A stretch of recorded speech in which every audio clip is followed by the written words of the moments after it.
At Fred's birthday party, when he publicly confessed his feelings for the new transfer student, I turned away with a pale face. Behind me, someone asked, "Fred, what about your childhood sweetheart?" Fred's voice was cold and disdainful. "I don't fancy her anyway." It's a good chance to end her delusions.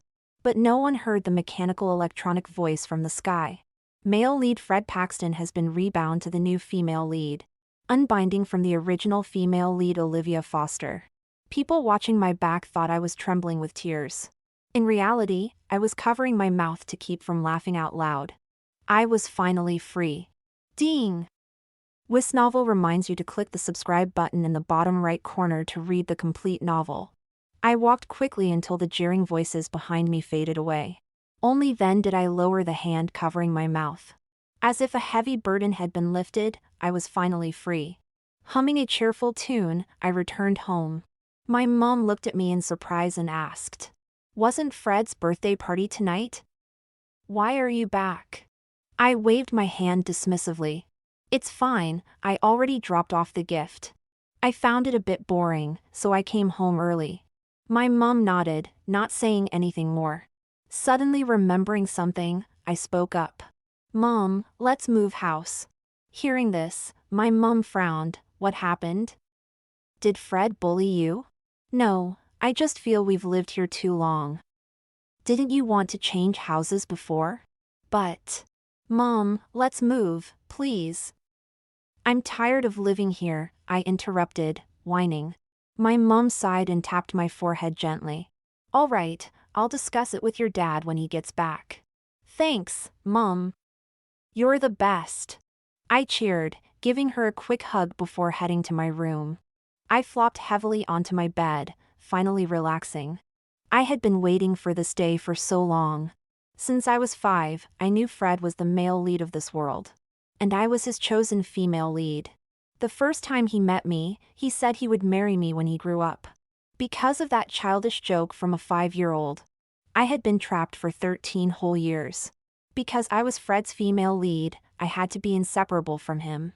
I had to attend the same school, even live next door to him. Not to mention liking other boys was out of the question. Any boy I developed a crush on would either transfer schools, fall for someone else, or have an accident. The first time I heard the mechanical voice from the sky, I was only 5. I didn't understand what it meant when it said, "Male lead Fred Paxton bound to female lead Olivia Foster." Until that morning when the electronic voice announced, "Female lead Olivia Foster's affection below 50%, initiating push mode." That evening, I was locked in the equipment room.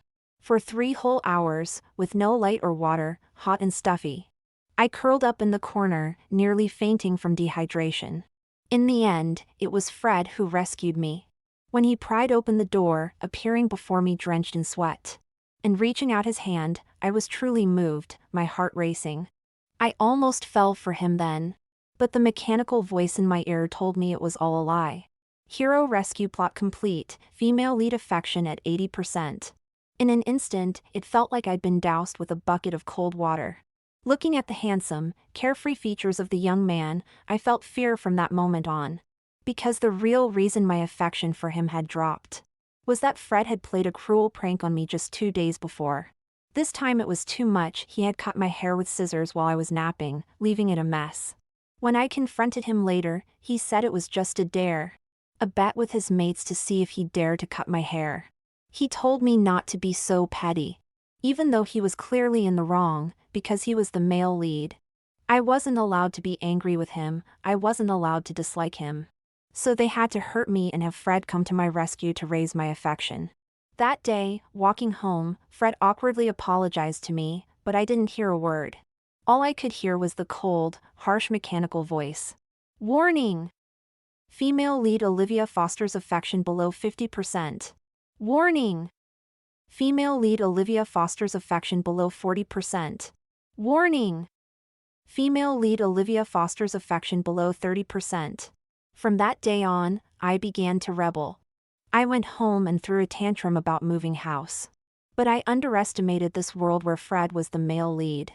The house my dad had bought collapsed before we could move in. A building, without any earthquake or impact, just collapsed like that. Unable to move, I wasn't satisfied. I started studying hard, vowing to get into the best public grammar school for my GCSEs.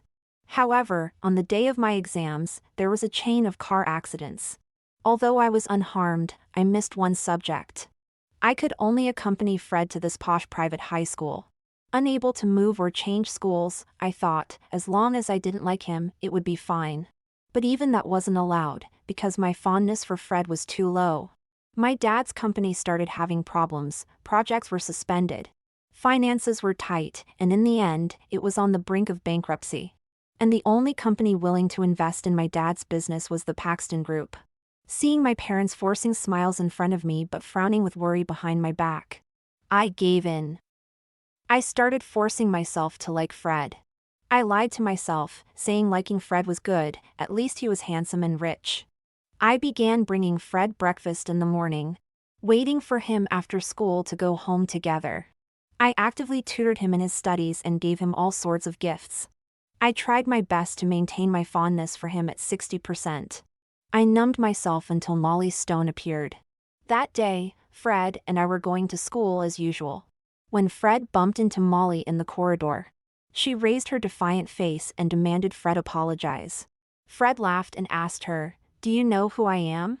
But Molly replied seriously, "No matter who you are, you should apologize when you bump into someone." At that moment, besides surprise, there was curiosity and interest in Fred's eyes. It had been a long time since anyone had interested him. At first, I didn't take Molly seriously. There had been girls who caught Fred's attention before, but nothing came of it in the end. But Molly really was different. That day was also her first day in our class. She introduced herself. "My name is Molly Stone. I love studying. I'm aware my family is ordinary, and I don't want to be friends with you. My time is precious, I only want to study. I know my place, and I hope you'll leave me alone." As she said this, Fred's fingers kept tapping on the desk, his eyes flashing with excitement. Molly's words caused an uproar in this class of the rich and privileged. Such arrogant words naturally upset everyone. But Fred wouldn't let anyone touch her because he wanted to handle it himself. Fred's methods were much more underhanded. He wanted to pursue Molly, to see if she was really as determined and indifferent as she claimed. It was just that cliché story of a rich young man and a commoner girl. In the end, Fred really did fall for her. I'm not entirely sure about the process of Fred falling in love. The only thing I know is about that day during the school trip camping. He and Molly went missing in the hills for 5 hours. When they were found, Fred's jacket was draped over Molly's shoulders. It was from that day on that Fred started to get serious, and my chance appeared. Later, Fred posted a photo of a stray cat on social media. The caption read, "Poor little thing." But sharp-eyed people could spot a glimpse of a fair arm in the bottom right corner of the photo. Everyone knew it was the stray cat that Molly often fed. It was on this day that the long-absent mechanical voice appeared.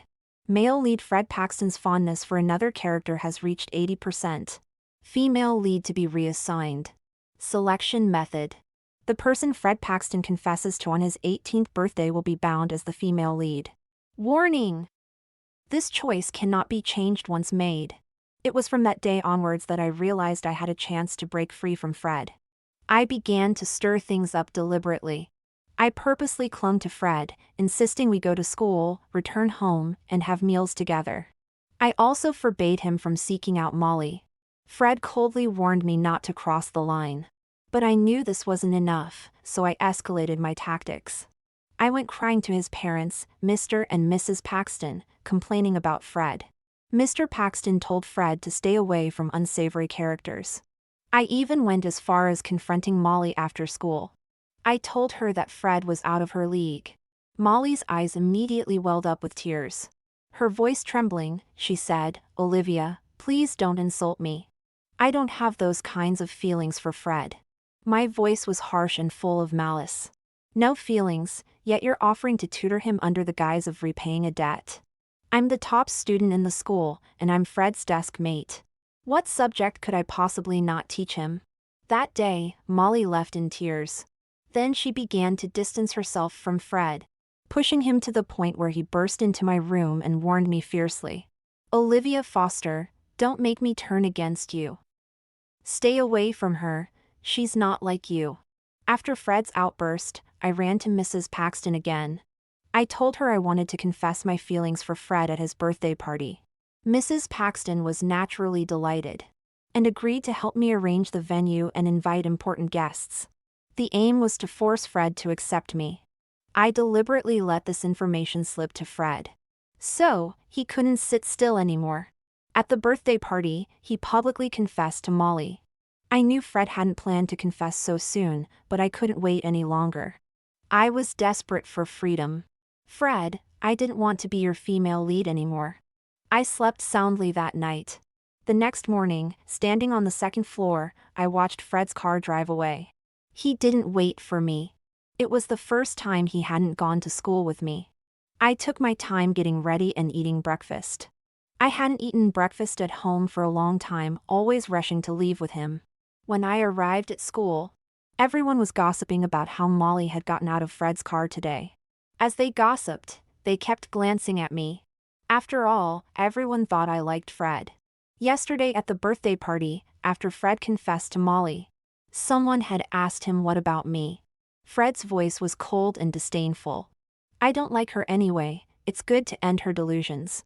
As I sat down, a close classmate immediately came over. "Are you all right, Olivia?" I shook my head and smiled. "I'm fine, really." But she thought I was putting on a brave face and tried to comfort me. "Fred's just temporarily confused, he'll come to his senses. I think he still likes you." I was about to say I didn't care when I saw her expression freeze as she looked ahead. I turned around to see Fred had walked over, with Molly following behind. Fred's face was expressionless as he rapped on my desk. His voice was icy. "Move." Molly stepped forward and said to me, "Olivia, please don't misunderstand. Fred helped me before, and I promised him one favor. He asked me to sit with him, and I can't go back on my word. But besides that, there's nothing between Fred and me." She indeed hadn't accepted Fred yesterday, but that didn't matter to me. I started packing up my things without a word. "There will be something sooner or later," Fred said, looking at her adoringly. Molly pretended to be angry but was actually flirting. "No, there won't be." A smile flickered in Fred's eyes. "No relationship? Then what about our daughter?" Molly blushed and tried to stop him. "What daughter? Don't make things up. Peanut is mine alone." Peanut was the stray cat. I couldn't bear to listen anymore. While they were flirting, I finished packing my things, turned around and walked to Molly's old seat, putting my things down. The people around looked surprised. They hadn't expected me to say nothing, to have no reaction at all. Even Fred frowned. Molly spoke up again. "Olivia, are you upset? I told you not to say such things. Look, you've made Olivia misunderstand." Hearing her words, Fred let out a cold laugh and pulled out a chair nearby. "Don't mind her. You promised me, sit down." Molly bit her lip and glanced at me. I simply smiled at her. I was in a good mood now, she had solved a big problem for me. Molly's face turned pale, successfully making Fred turn back and glare at me. I put away my smile, cursing him as a nutter in my mind. I looked up at the countdown on the blackboard, 90 days. Just 3 more months, and after A-levels, I could apply to the university I wanted and completely cut ties with Fred. Previously, the Paxton family's plan was for me to study abroad with Fred. Because his grades weren't good, they had even chosen my major for me, jewelry appraisal. But I didn't like jewelry. Studying it was only to make me a presentable wife for Fred. Now I could finally choose the major I liked and follow my own path. I thought I could finally live my own life, but trouble came again. Molly was locked in the toilet and doused with water. And Fred thought I did it. When Fred brought people to confront me, I was still very surprised. I asked coldly what he wanted to do. Fred just waved his hand, not wanting to say a word to me. He had people throw me into the equipment room. I rubbed my reddened wrists in disbelief. "Have you gone mad?" Fred blocked the doorway, the light behind him shining through his face, making him look very gloomy. "I told you, Olivia, don't touch her. With that, he slammed the door shut. I started to panic. Since that incident, I had developed claustrophobia. Looking at the dark surroundings, I began to breathe rapidly, feeling dizzy. I fell to the ground, frantically pounding on the door. Fred! It wasn't me! Fred! Let me out! Fred's voice was low and cold through the iron door. Olivia, think about what you've done. Then there was no more sound. The panic in my heart grew stronger. I couldn't breathe. Using my last bit of strength, I curled up and tightly closed my eyes. I don't know how much time passed. I thought I would really die here. The clothes on my chest were deformed from my clutching, and my lips became chapped due to dehydration. I tasted blood, and the feeling of suffocation almost brought me to the brink of death. Finally, the door clicked open. I was dragged out by someone. I sat on the ground, pale-faced and disheveled. Fred crouched in front of me, frowning. Have you learned your lesson? Olivia, don't touch her again. I glared at him without speaking. I wanted to slap him, but from my experience over the past decade, going against the male lead would not end well. I remained silent. Fred stood up. If there's a next time, I won't let you off so easily. Also, you're not allowed to go to the physics competition the day after tomorrow. Molly wants to get first place for once. She's been studying hard, and I don't want her to struggle so much. Consider it as your compensation for your mistake. I didn't speak for a long time. Fred lost his patience and raised his voice. Did you hear me? Anger spread in my chest, my fingertips digging into my palms. But I couldn't do anything. Enormous humiliation overwhelmed me. I finally nodded.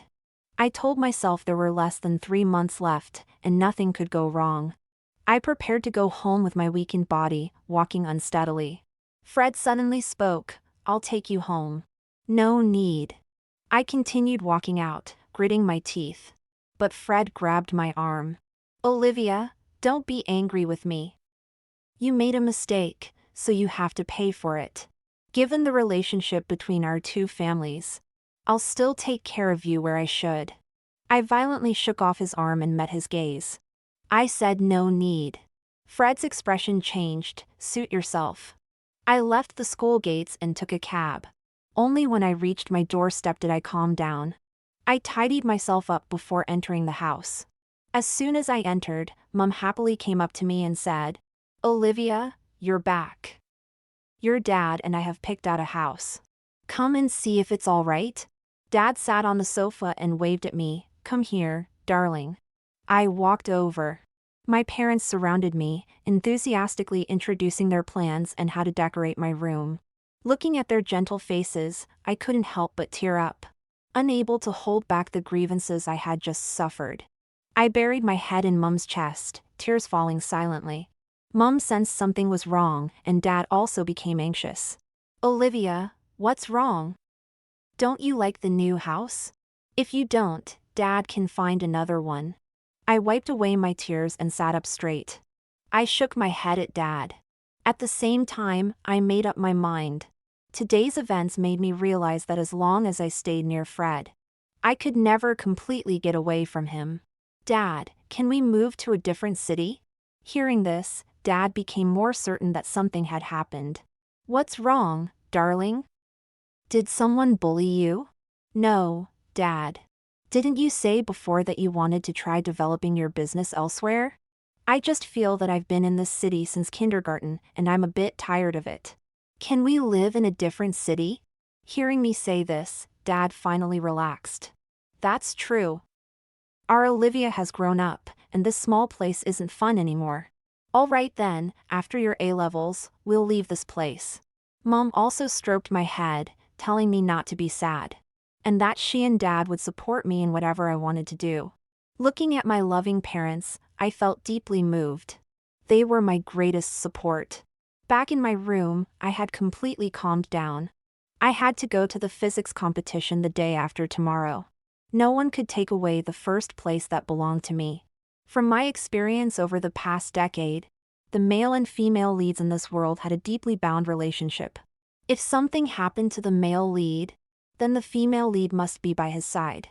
I still remember that summer after graduating from secondary school, when Fred had a high fever, but his parents weren't home.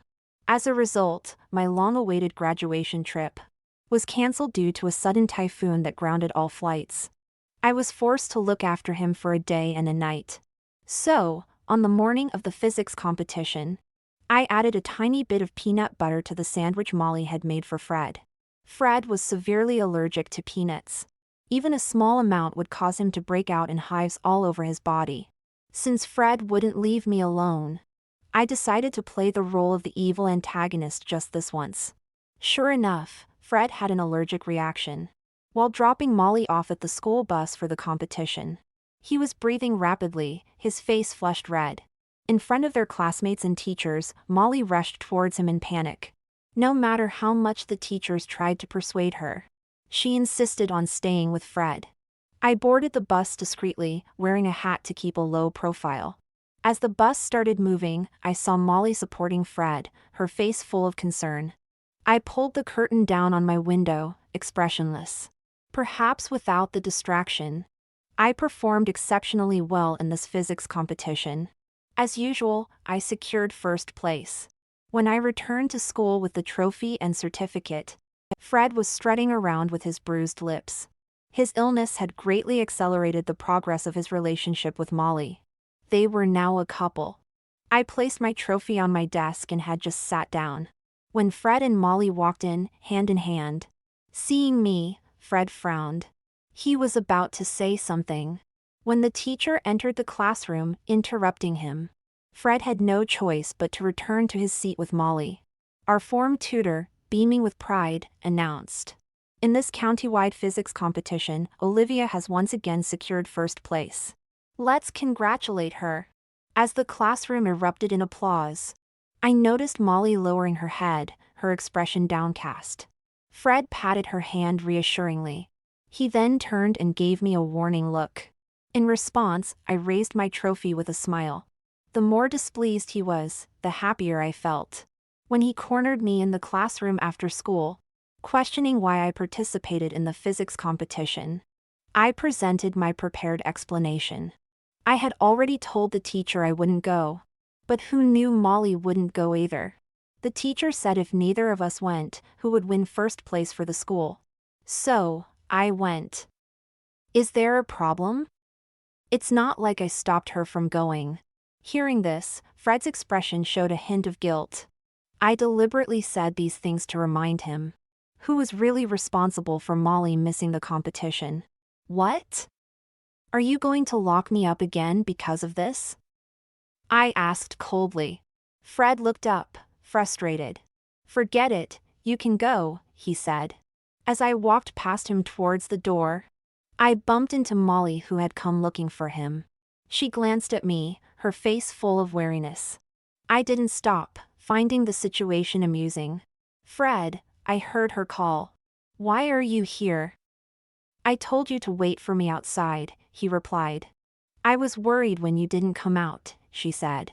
Perhaps my words had made Fred feel guilty, as he suddenly apologized to Molly. I'm sorry, it's my fault you couldn't go to the competition. As I walked out the door, I heard Molly respond. It's all right, you're more important to me than the competition. Besides, I gave you that sandwich, I didn't know it had peanut butter in it. Once I was alone, I burst out laughing. This was perfect. Let the love-struck fools be together. For the next month or so, Fred and Molly had a flamboyant and grand romance. They kissed in secret in the woods, climbed hills at 3 a.m. to watch the sunrise, and skipped classes to go to the beach together. Their social media accounts were sickeningly sweet. Molly posted, "Perfect breeze, perfect moment, my perfect boy." Fred replied with a beautiful fireworks display. "You shine brilliantly in my heart." Molly shared a photo of a street dog, "Where's my puppy?" Fred responded, "Woof." Molly's grades plummeted, and she lost her once competitive spirit. She was now completely trapped in the sweet snare called Fred, unable to escape. I didn't want to pay attention to them, but my classmates, feeling indignant on my behalf, kept showing me these things. They believed Molly had stolen Fred from me. For some reason, Molly and Fred seemed to put extra effort into displaying their affection in front of me. I knew that even if I tried to explain that I didn't like Fred, no one would believe me. They'd just think I was in denial. I pretended not to see any of it and focused on solving more maths problems instead. As long as I knew that my future only depended on me, that was enough. But 3 days before the A-levels, Fred approached me again. He spoke to me condescendingly. "I want to take Molly with me to study abroad. You go and talk to my mom about it. Olivia, if you help me with this, we can still be friends." "All right," I agreed as soon as he finished speaking. Fred was surprised by how calm I was. "Did you hear me clearly? I want to take Molly abroad with us to study." "I heard you clearly. I'll help you with Mrs. Paxton." Fred's gaze swept over my expressionless face. And he resumed his superior demeanor. A confident smile played on his lips. "Are you that afraid of not being friends with me? Olivia, even though I don't like you, we have a friendship of over a decade. I won't cut ties with you." Hearing his words, I mentally rolled my eyes. But I didn't show any reaction outwardly. Let him think whatever he wanted. After the A-levels, we all went our separate ways. The reason Fred asked for my help was because Mrs. Paxton had found out about his relationship with Molly and was forcing them to break up. After all, Mrs. Paxton had always favored me as a potential daughter-in-law. I went to persuade Mrs. Paxton, knowing I wouldn't sleep well if I didn't try to unlock their situation. I told her that Fred and Molly were in the honeymoon phase of their relationship, still at an age where they thought betraying the world for love was cool. It's better to give them some freedom than to restrict them, I argued. Besides, after a few years abroad, as long as I stayed by Fred's side, he would choose me once he got bored of Molly. Mrs. Paxton was convinced by my words and agreed, although I had no intention of going abroad at all. My dad had already chosen a city and a house, just waiting for me to finish my A-levels before we moved. Moreover, I didn't let my parents tell Mr. and Mrs. Paxton about our plans. Originally, with our families being so close, I wouldn't have been able to stop my mom from telling them. But with Fred and Molly's passionate romance, and Mrs. Paxton still wanting me to go abroad with Fred, my mom became dissatisfied. She felt Fred was unreliable and that the Paxton family was taking advantage of us. My dad also said that each family has its own life, and there was no need to interfere with each other anymore. On the day of the A-levels, I walked into the exam hall confidently. I wrote every word and solved every problem carefully. When the exams ended and I walked out of the exam center, I saw my parents waiting with beaming smiles and flowers. They waved at me, and I smiled back, walking into the sunshine. My life was finally about to start anew. At the same time, Molly updated her social media status. "Thank you for rescuing me from my ordinary, dull life." She and Fred were at a ski resort, even wearing matching ski suits. They hadn't taken the A-levels, opting to travel together instead. They'd even given this trip a name, calling it their A-levels escape plan. After A-levels, I was busy submitting my UCAS applications, while Fred was occupied with taking Molly to 5-star restaurants. I was busy moving house, while Fred was accompanying Molly to tie love knots at the local church. I was busy collecting my university acceptance letter, while Fred was kissing Molly under the moonlight. Until the day of the graduation ceremony. Fred finally returned to school with Molly in tow. When he saw me, Fred was taken aback. "You look different today," he said. His words immediately triggered Molly's sense of insecurity. She quickly chimed in, "Olivia, you look so lovely. Do you have a date today?" As soon as she finished speaking, Fred let out a derisive laugh. "Who could she possibly be dating? As if she's popular."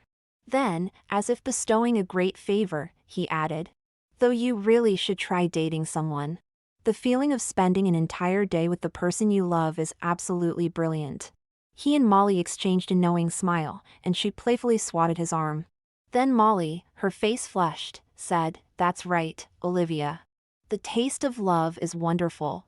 Although good men like Fred are rare, I believe you'll definitely find someone."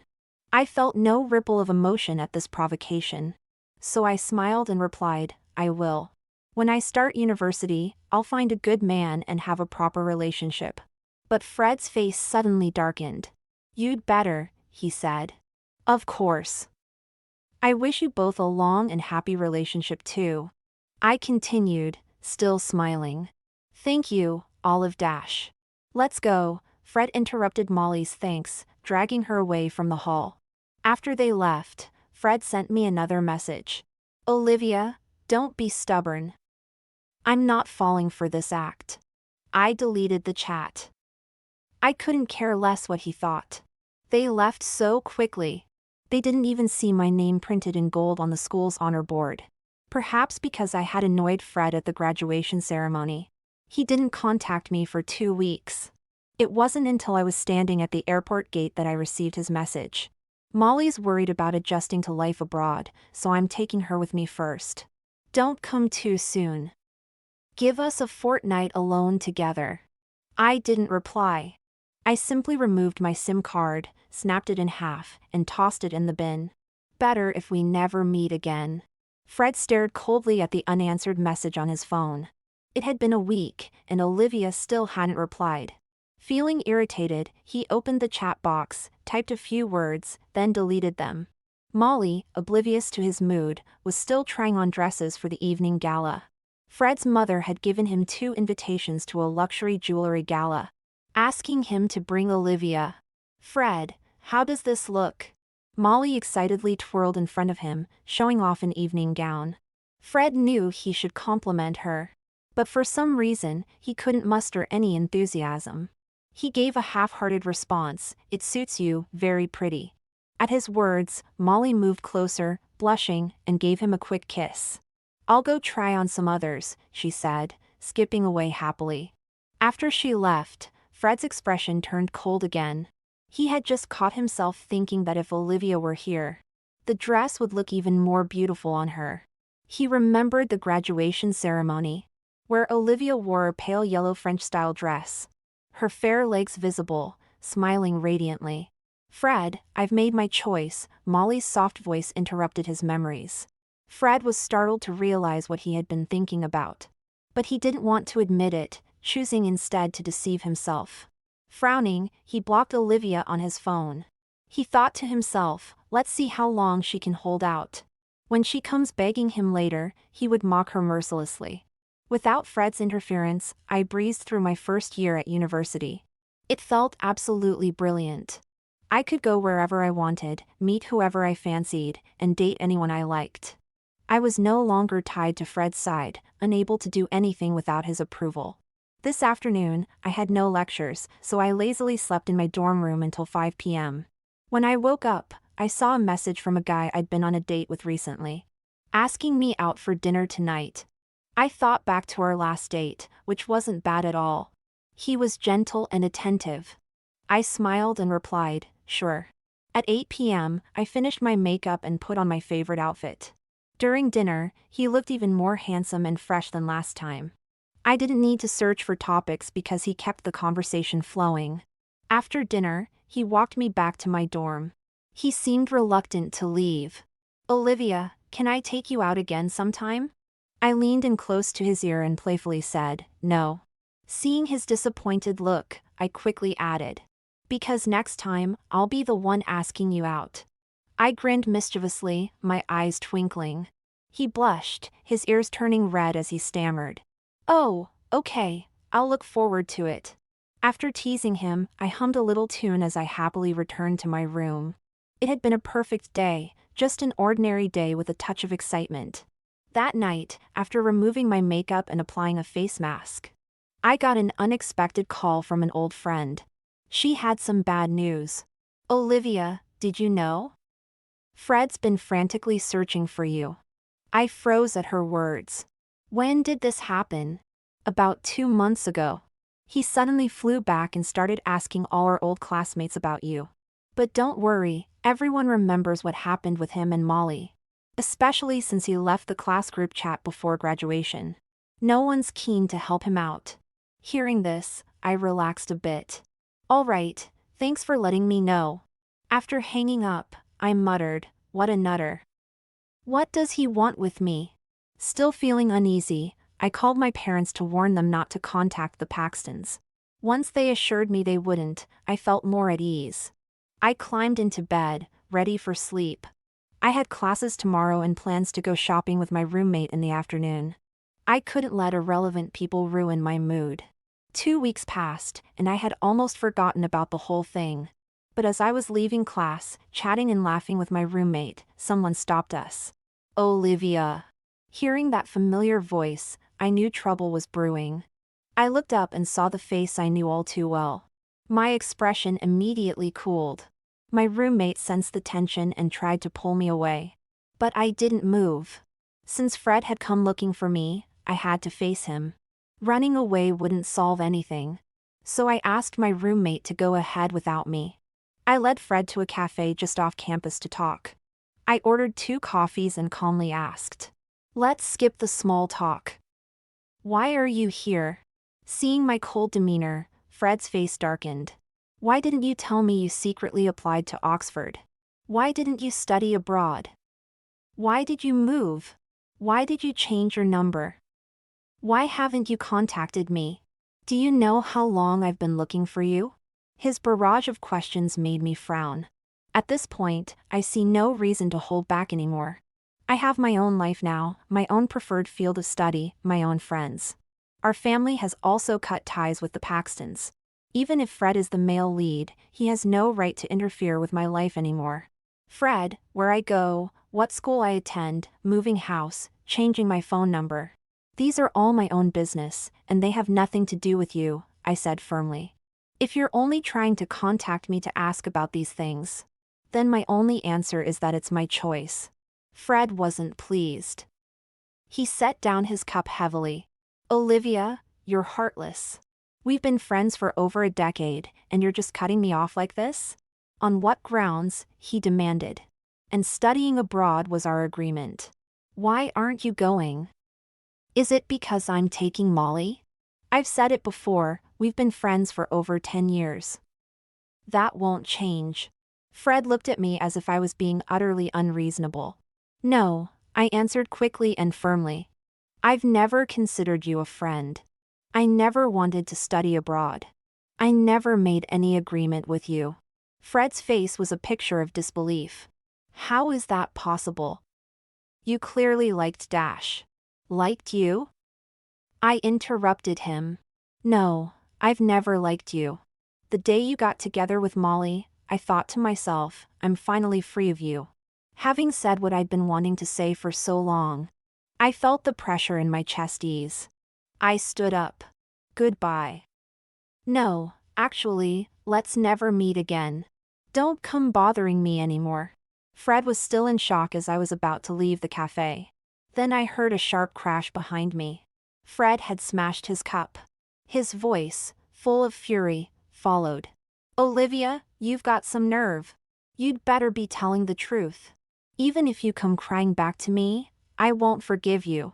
My response was my unwavering steps, and my back as I walked away without looking back. I thought that someone as proud as Fred would give up on me after all this. But I didn't expect him to corner me again a week later. It was as unpleasant as today's rainy weather. Fred stood there with an umbrella, chin lifted. "Olivia, let's talk again."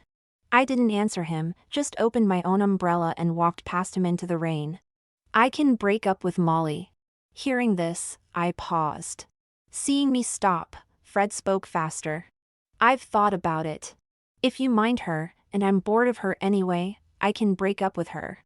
When I heard the word bored, I turned around. Seeing me turn, Fred thought his words had moved me. His tone became more arrogant. "I can try to develop a relationship with you because we're the most suitable match. I won't hold those things you did against you. After all, I made you wait for me for so long. Don't blame me for not treating you well before. I was young then, didn't know any better. You have to allow me to make mistakes." After saying the last sentence, Fred waited confidently for my reaction. He was waiting for me to cheer with joy, to be overjoyed. But my expression gradually darkened, and we fell into an awkward silence. It was so quiet I could only hear the sound of rain hitting the umbrellas. I was indeed shocked. I was shocked that this world would choose Fred as the male lead. No, perhaps it wasn't this world that chose such a male lead, but the nature of men. Just like those men in films and TV shows. They always have the right to be forgiven for any mistake. They can turn over a new leaf, they can play the field. They can make mistakes, they can have the right to choose. They can do whatever it takes. I almost bound myself to such a man for life. At this moment, I was incredibly grateful, but also incredibly angry. Fred, you are a complete and utter rubbish. Upon hearing my words, Fred's previously confident expression froze. I turned to leave, not wanting to stay a second longer. Fred reacted and hurriedly chased after me. I quickened my pace, but someone blocked my path. Molly looked haggard, with red-rimmed eyes and an agitated tone. I knew you'd come looking for her. You don't answer my calls, don't reply to my messages. And as soon as you're back in the country, you're busy finding her. Seeing her, Fred's face showed a hint of impatience. Don't make a scene here. Go home first. I won't go home. My boyfriend is about to run off with another woman, I'm not going home. Molly gritted her teeth, her eyes full of hatred as she looked at me. Shameless. Why are you seducing my boyfriend? Looking at her contorted face. I vaguely remembered when she first transferred to our school. That self-confident and carefree demeanor, though dislikable. Back then, her eyes were full of vibrant ambition. Now she had become a bitter woman trapped by love. For the first time, I felt some guilt. Had I done wrong by pushing Fred towards her? He's not worth it, I said. I didn't confront her directly, only saying this one sentence. Molly's expression faltered, then her tone turned fierce again. Whether he's worth it or not, he's still my boyfriend. Why do you have to show up again? We were happy before. I frowned, about to say something, when Fred interrupted. Stop embarrassing yourself here. Go home now. Just as he finished speaking, an unfamiliar electronic voice sounded. Detecting that the male lead Fred Paxton's affection for the female lead Molly Stone is below 50%. Initiating promotion mode. I looked up in shock to see Fred asking confusedly, who's speaking? The next second, the billboard above Fred's head suddenly fell. Molly threw away her umbrella and rushed over to push him away. The two of them sprawled awkwardly on the ground. Fred looked at the fallen billboard with uncertainty. Molly cradled his face, checking him carefully. Thank goodness you're all right. You scared me to death. Fred looked at the worried Molly, his heart warming a bit. But the next second he heard, male lead Fred Paxton's affection for female lead Molly Stone has reached 70%. Promotion successful. At this moment, I finally confirmed one thing. After the complete binding, the male lead's affection for the female lead also cannot be lower than 50%. Looking at Fred on the ground, confused and shocked, I turned and left, holding my umbrella. Fred, your good days are over. Because I too have hated someone before, been forced to like someone. Hate, like love, will escape from your eyes even if you cover your mouth. That kind of physiological disgust is like a bone-deep itch, making you feel unbearable just seeing their face, hearing their voice, or even sharing the same space with them. No matter how much Fred hates Molly, he'll be bound to her for the rest of his life. And Molly has gotten what she wished for. Fred, this is what you chose, and it's the retribution you deserve. From that day on, Fred no longer bothered me. Until half a year later, when he found me, exhausted. Looking at the dark circles under his eyes and his emaciated figure, it was clear he hadn't been doing well these past 6 months. Seeing me, his face lit up with excitement. You can hear it too, right? I saw you look up that day. I didn't hide it, yes. He grew more excited. Then when did you start being able to hear it? I always could, since I was 5 years old. Then do you know how to unbind me from Molly? I really can't take it anymore. That voice warns me countless times a day. As long as my affection for her drops below 50%, I'll have bad luck.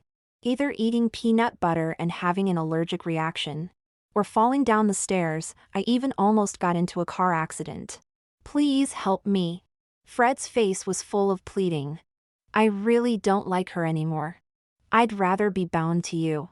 Hearing this, I gave a mocking smile. Before your 18th birthday, you were indeed bound to me. But your confession on your birthday rebounded you to the female lead. And it's an irreversible binding. So now you know why I hate you. I was forced to like you for over a decade. Just like you are now. Fred, this is what you chose. Fred's face was filled with horror. He shook his head vigorously. But I didn't know anything. I'm innocent too. No one forced you to like Molly, and no one forced you to confess to her. Fred, when you confessed, you swore to love her for life. You have to keep your word. It doesn't count, it can't count. I was just saying sweet nothings. Who hasn't said sweet things when dating? It can't be taken seriously. And I never said I wanted to be the male lead. Fred denied everything. But you've enjoyed all the benefits of being the male lead. You have a good family background, good looks. You can do whatever you want, be the center of attention. Now you're just being asked to love one person for life. How is that so hard to do? Fred, you can't have it both ways. This is the last time I'll see you. From now on, everything about me has nothing to do with you. I won't be your wife, your friend, or even your enemy. We'll just be strangers. Fred, I wish you and Molly a lifetime of happiness together. With that, I turned and left decisively, continuing on my own path. 3 years later, Fred married Molly. Fred spent 3 years verifying that everything Olivia said was true. He was now covered in scars. He really couldn't escape Molly. And he finally tasted the bitterness of regret. He finally understood how painful it was for Olivia to endure him for over a decade. The attraction he felt for Molly in high school had been completely erased by time. But he had no choice. He could only force himself to like Molly. Just thinking that he would have to live like this for decades more. Fred felt his life was hopeless. But he was a coward. Olivia was right, he couldn't have it both ways. Because a year ago, when he collapsed and begged on the ground to be let go, that ethereal electronic voice gave him a choice. It said it could take back his male lead status, which would unbind him. But after reclaiming the male lead status, his male lead halo would disappear. Everything he had gained would be taken away. He would become an ordinary man with nothing. No illustrious family background, handsome looks, or clever mind. Everything within his reach now would vanish. Fred couldn't do it. He couldn't go back to being ordinary. After seeing all the splendor of the world and enjoying everything at the top, he didn't have the courage or ability to start over. So he compromised and accepted everything. He thought this might be the cruelest punishment. Destined to spend a lifetime with someone he doesn't love. And having to maintain the affection level nervously every day. Otherwise, all kinds of accidents would be waiting for him. Fred had also wondered if it would be easier if this person was Olivia. But he quickly gave a self-mocking smile. It wouldn't be easier. Because he would eventually change his heart and fall in love with someone else. Then, he would be just as miserable as he is now. The only consolation is that Olivia is free. Thankfully, he didn't bind her for life.